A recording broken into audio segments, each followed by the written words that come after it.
Let's be honest. There are days when just getting out of bed feels like dragging your soul through wet cement. You look around and nothing makes sense. Everything feels heavy. The smiles look fake.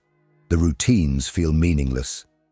And deep down, you wonder, why am I even doing this? What's the point of all this suffering? If you've ever asked yourself that, then this video is for you. Because here's a truth no one wants to say out loud. Life is suffering. Not in a poetic, abstract way, but in the brutal, unrelenting reality of being human. Pain is not an exception, it's the rule. And the world you live in? It has lied to you. You've been conditioned to believe that happiness is the goal, that if you're not smiling, something must be wrong with you, that life should be easy, pleasurable, and smooth. That discomfort is a problem to be fixed, a glitch to be medicated, a phase to be escaped.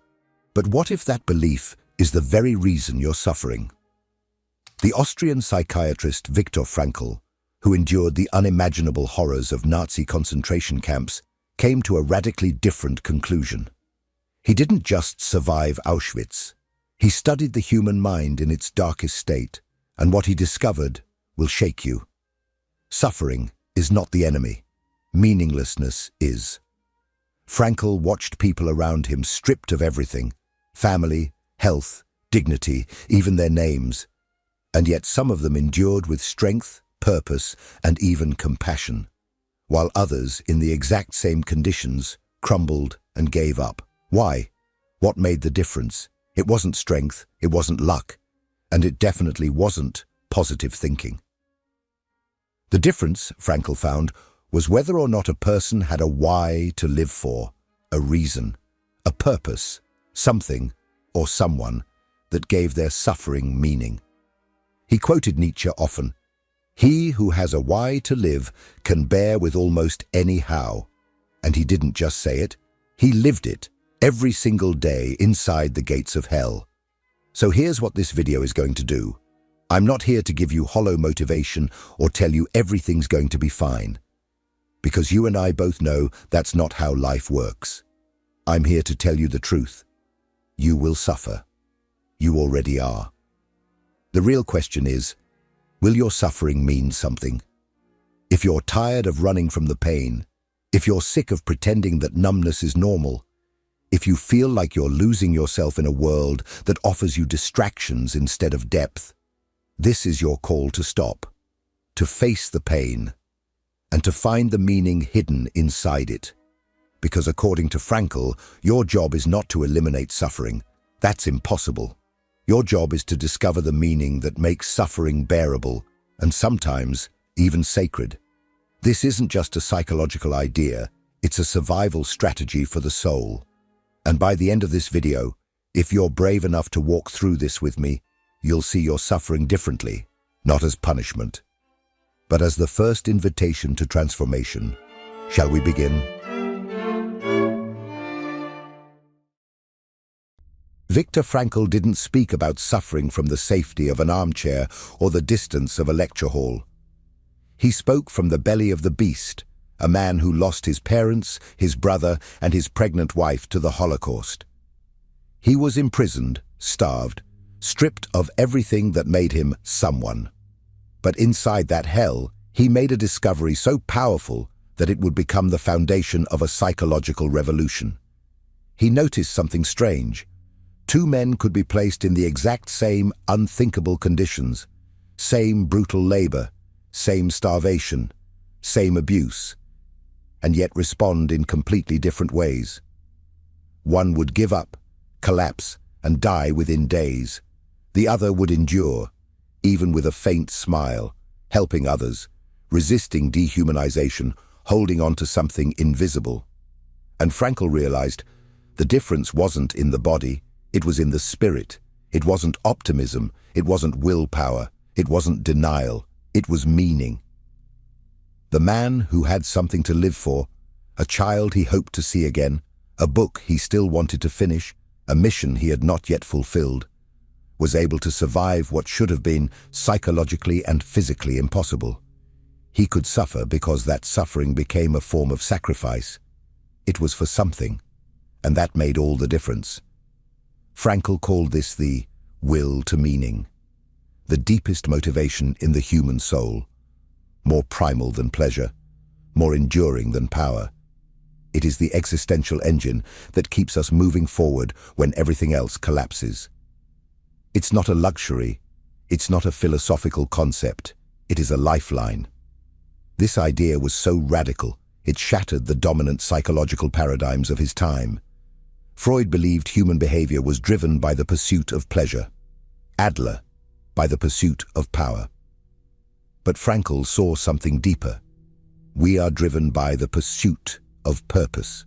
Strip a person of their comforts, their freedoms, their dignity, and if they still believe their life means something, they can endure unimaginable suffering. But take away their why, and even the most comfortable life becomes unbearable. This is why some people living in luxury still feel like dying, and why others, covered in mud and pain, can keep going with unshakable strength. It's not about what you have, it's about what your suffering means. Frankl watched as those who lost their inner reason to live deteriorated rapidly. Once the sense of meaning was gone, the body followed. In the camps, the moment a prisoner stopped believing their suffering had purpose, their health declined, their eyes went blank, and soon after, they died. Their spirit had died first.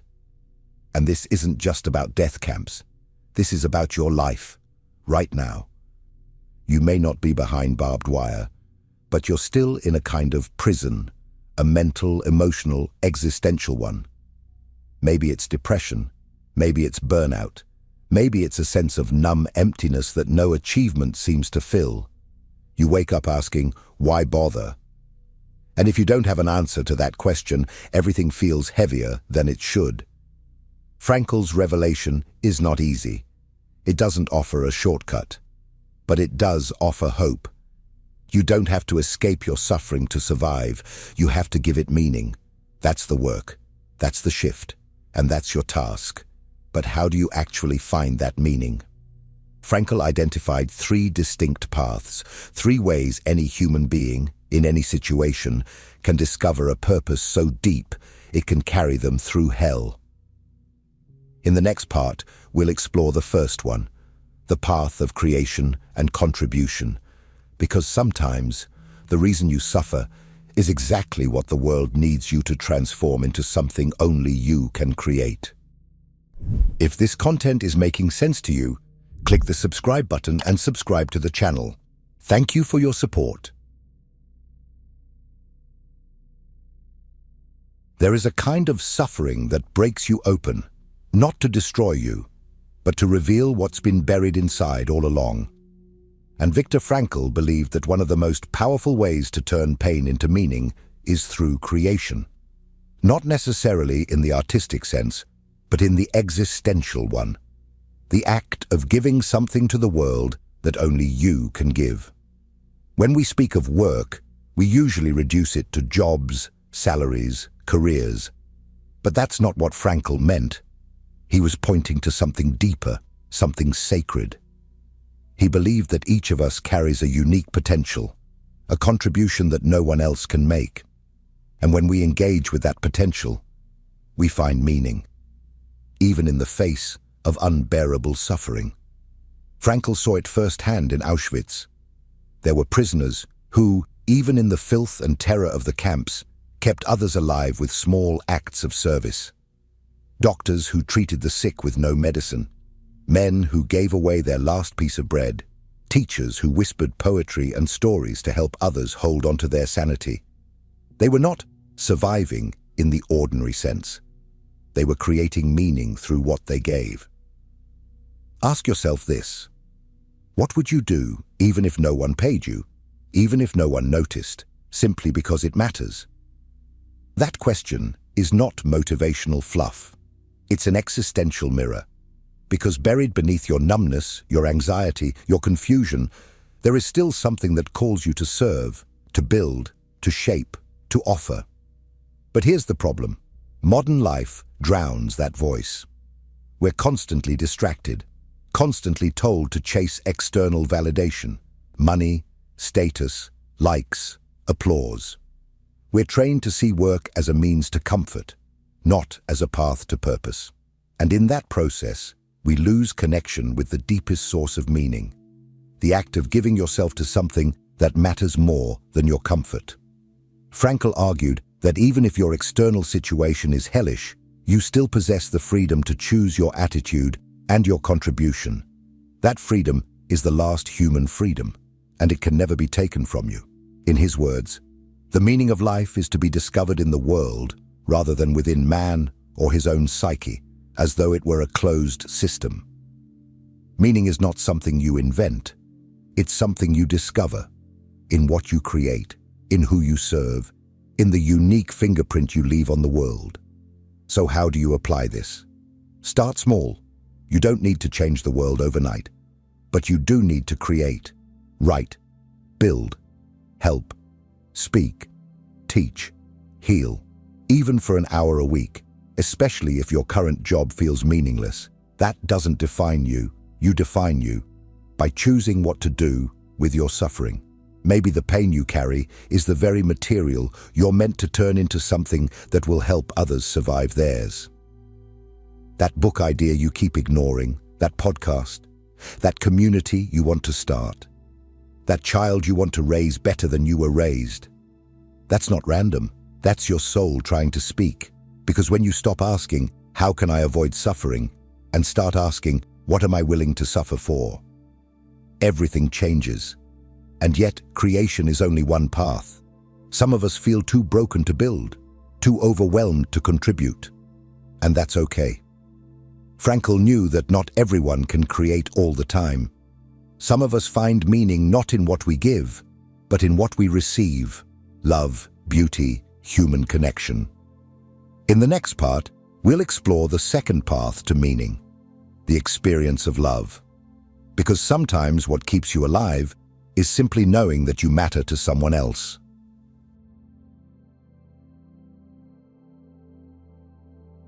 There is a kind of suffering that makes you feel utterly alone, as if your pain is invisible, as if no one could possibly understand what you're going through. In those moments, meaning can feel like a distant illusion, some philosophical abstraction that doesn't help you get out of bed. But Viktor Frankl knew something different. He knew that even when you have nothing left to give, meaning can still be found in what you receive from the world. Not in material possessions, not in achievements, but in love. Frankl believed that love was one of the most powerful sources of meaning available to any human being. He didn't mean romantic love, although that can certainly be a part of it. He meant something broader, deeper. The experience of being deeply connected to another soul. The realization that your life matters, not in theory, but in the heart of someone else.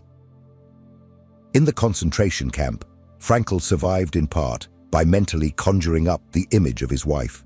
He didn't know if she was alive. He didn't know if he'd ever see her again. But the thought of her, her face, her voice, her love, gave him the strength to carry on through hell. He wrote, "Love goes very far beyond the physical person of the beloved. It finds its deepest meaning in his spiritual being, his inner self. Whether or not he is actually present, whether or not he is still alive at all, ceases somehow to be of importance. That is the kind of love that doesn't fade when things fall apart, the kind that anchors you when everything else collapses. So let me ask you directly, who are you living for? When the suffering becomes too heavy, when the despair starts whispering in your ear, who do you think about? A parent, a child, a friend, a mentor, a pet? Even the memory of someone who once saw you, really saw you, can be enough to pull you through darkness. Sometimes meaning isn't found in a grand mission or a powerful idea. Sometimes it's as simple as realizing, if I disappear, someone will hurt. Someone will lose something they can't replace, because I matter to them. And it's not just people. Frankl also emphasized the importance of experiencing beauty, nature, art, music, poetry. He observed that even in the darkest moments, prisoners who paused to admire a sunrise or who cried listening to a distant melody preserved their dignity. These weren't distractions, these were spiritual lifelines. When was the last time you deliberately let beauty stop you, not just noticed it, but allowed it to move you? We live in a culture that worships noise, speed, and distraction. But beauty, real beauty, forces you to feel. It reawakens the soul. And in that moment, you remember, there is something in this world still worth staying for.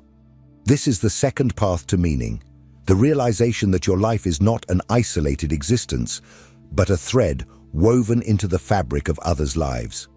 And when you can't carry your own suffering, love gives you a reason to keep going, not out of obligation, but out of connection. But what happens when you've lost everything? When there's no one left to live for, no beauty to see, no work to be done? Frankl faced that too, and he discovered one final path to meaning, the deepest of all. It's not about what you create. It's not about what you receive. It's about how you suffer.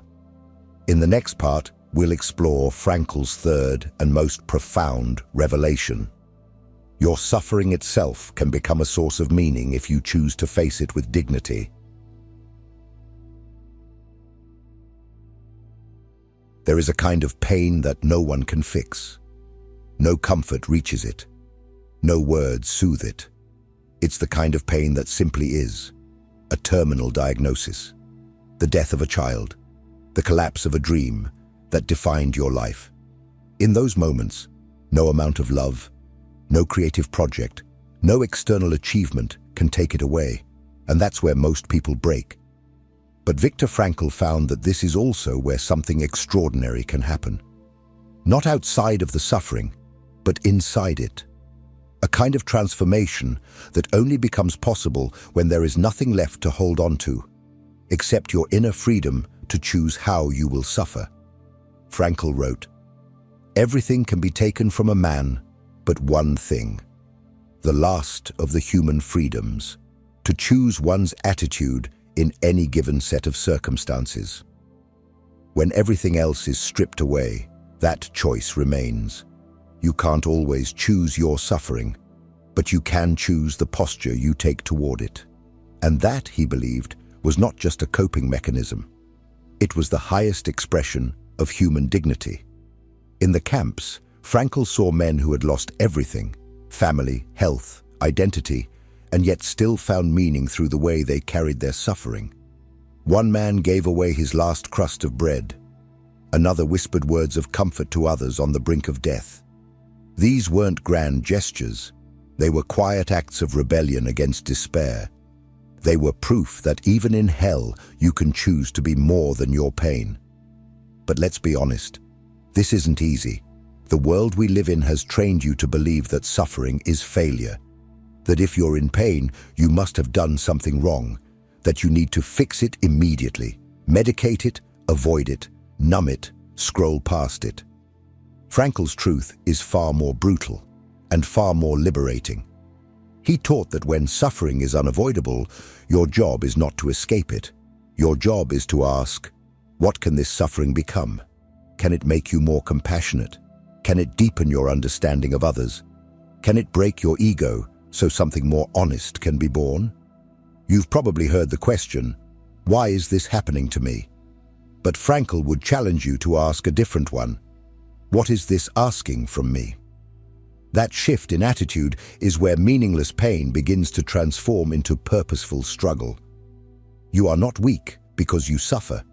You are not broken because you cry. What breaks you is the belief that your pain is pointless. And Frankl's entire philosophy exists to destroy that lie. So ask yourself, if I can't avoid this pain, who can I become through it? That's not a question you answer once. It's a question you live, day after day, sometimes minute by minute. And each time you choose to suffer with integrity, with dignity, with intention, you reclaim a part of yourself that no suffering can touch. This third path is not about winning. It's not about pretending you're okay. It's about showing up anyway, about refusing to let your pain dictate your character. And in many ways, this is the heart of Frankl's legacy. You do not need to eliminate suffering to live a meaningful life. You need to become someone who can stand inside it and still choose who you are. But knowing this truth is one thing. Living it is another. How do you actually begin to build this strength? How do you cultivate the kind of inner freedom that allows you to hold your suffering without being crushed by it? That's where logotherapy, Frankl's method, comes in. In the next part, we'll explore the practical tools he developed to help people not only survive suffering, but transform through it. Because if you're still breathing, your story isn't over, and your suffering might be the beginning of something far more powerful than you've ever imagined. If what you're hearing resonates with you, you'll find real value in my ebooks. Beyond the Shadow breaks down Jung's core ideas, while Dialogues with the Unconscious gives you a 30-day path to apply them in your life. Both are linked in the pinned comment. Understanding suffering is one thing. But how do you live through it when it feels unbearable? How do you stop the spiral when your mind is screaming for relief and nothing around you seems to change? Viktor Frankl didn't just offer philosophy. He created a psychological method, logotherapy. A therapy not focused on pleasure or power, but on meaning. A therapy designed for people standing face to face with the absurdity of pain, chaos, and despair, not to eliminate suffering, but to redeem it. And here's what sets logotherapy apart. It does not ask, "What do you want from life?" It demands, "What does life want from you?" Frankl saw that much of modern suffering isn't rooted in trauma or disorder. It comes from emptiness, from a loss of direction, from a life filled with distractions but void of purpose. He called this condition existential vacuum. And it's everywhere, in the scrolling, the overworking, the numbing, the endless pursuit of comfort that never delivers peace. So how do we fight back? Frankl developed practices, not vague ideas, real tools to interrupt the spiral and refocus your soul. The first is dereflection. Most modern therapy tells you to dive deeper into your emotions. Analyze yourself endlessly. Frankl disagreed. He believed that too much self-focus makes suffering worse. The more you obsess over your own happiness, the more it eludes you. The more you fixate on your own pain, the deeper it digs in. Instead, he taught people to look outward, to stop asking, "What do I feel?" and start asking, "Who needs me right now? What problem can I solve outside of myself?" Because paradoxically, when you forget yourself in the service of something larger, your suffering loses its grip. Think about it. How many times have you felt lost, only to come alive when helping someone else, even in the smallest way? That's not an accident. That's logotherapy in action. The second practice is paradoxical intention. Frankl used this especially with patients paralyzed by anxiety. If someone feared a panic attack, he'd tell them to try to have one. If they feared trembling in public, he'd say, "Shake harder on purpose." Why? Because fear feeds on resistance. When you confront it intentionally, even humorously, you rob it of its power. What does this mean for you? It means if you fear suffering, stop running from it. Meet it, study it, ask what it wants to teach you. Say to yourself, "Let me suffer consciously. Let me feel this fully, and choose how I respond." That attitude flips the script. It turns you from victim to witness, from prisoner to participant. And this leads to the most radical practice of all, choosing meaning moment by moment. Frankl never claimed that meaning was easy to find, but he believed it was always possible. In every moment, no matter how painful, no matter how hopeless. And that's the core of logotherapy, the idea that meaning is not something you wait for. It is something you create by the way you choose to live, even in the face of horror. You can choose to find meaning in your work, your love, your attitude. You can choose to give your pain a purpose, even if no one else sees it, even if the world offers you nothing in return. And this is not just spiritual idealism, this is survival. This is what allowed people like Frankl to endure the unendurable. And it's what you must cultivate if you want to walk through your own darkness with your soul intact. But what happens when you're too overwhelmed? What do you do when the practices seem out of reach? When you're trapped inside your own mind, spiraling with questions like, why me? What's the point? Will this ever end? That's where the work gets even deeper, because as powerful as these tools are, they are not the end. Frankl pointed towards something even more elemental, the choice you make when all other choices are gone. In the final part, we'll confront the rawest truth of all, that even in your lowest moment, the meaning you choose might be the one thing that saves your life.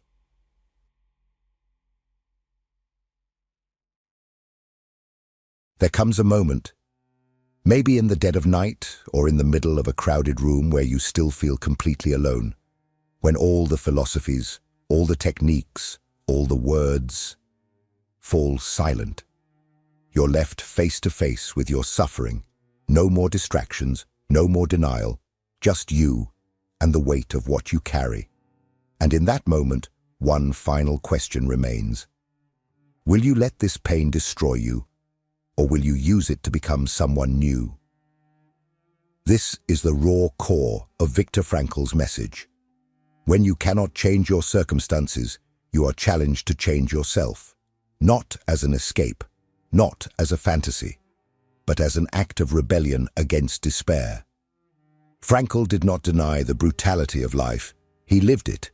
He did not sugarcoat suffering. He walked through it. And still, he believed in the power of the human spirit to stand up and say, this will not break me. I will make something of this. Because here is the brutal truth that no one wants to admit. Life is suffering, but suffering is not the end. Meaning is, and meaning is not a gift. It is a responsibility. You do not wait for it to arrive. You create it through your choices, your actions, and your courage. That's what makes it real. So what is life asking of you right now? What pain have you been running from that might contain the seed of your greatest strength? What would happen if you stopped resisting and started listening to your suffering? You don't need to have it all figured out. You don't need to feel ready. You only need to decide that your pain will not be wasted. Not one scar, not one tear, not one silent, sleepless night. Because the moment you make that decision, everything changes. Your suffering doesn't disappear, but it starts to serve you. It becomes material for something greater. It becomes a path. It becomes a story. It becomes a mirror for others who are silently enduring the same battle. And maybe it becomes the reason someone else chooses to keep living. So here is your task. Find your why. Let it become your anchor.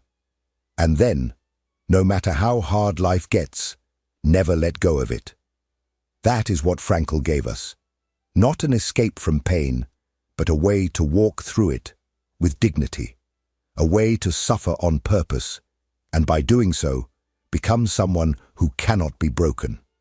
And if any part of this spoke to you, I want to hear from you. Tell me in the comments. What suffering have you turned into strength?